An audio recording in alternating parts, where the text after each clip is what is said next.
Sa ating balita, hinimok ni Pangulong Ferdinand R. Marcos Jr. ang pambansang pulisya na manatiling magbigay ng ramdam, disiplinado at mapagkakatiwalaang serbisyo sa publiko. Sa isang video message para sa pagdiriwang ng Philippine National Police Day ngayong taon, ipinunto ng Pangulo na tanda ito sa kung ano ang layunin ng pagkakatatag ng PNP noong 1991 sa ilalim ng Civilian Authority batay na rin sa saligang batas. Anya mula noon ay naging demanding na ang trabaho ng pulisya kung saan inaasahan ng publiko na maging epektibo at mabilis sa pagresponde.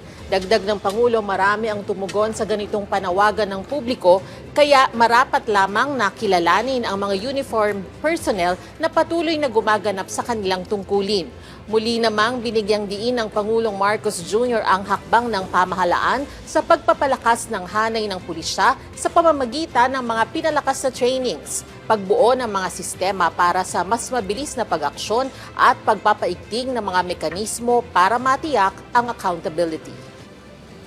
We build a bagong Pilipinas. Peace and order remain fundamental for growth and public confidence. I ask every member of the PNP to focus on what matters most: visible presence, disciplined conduct, and service that communities can trust. These are the actions that steadily rebuild the confidence and give meaning to the badge that you wear.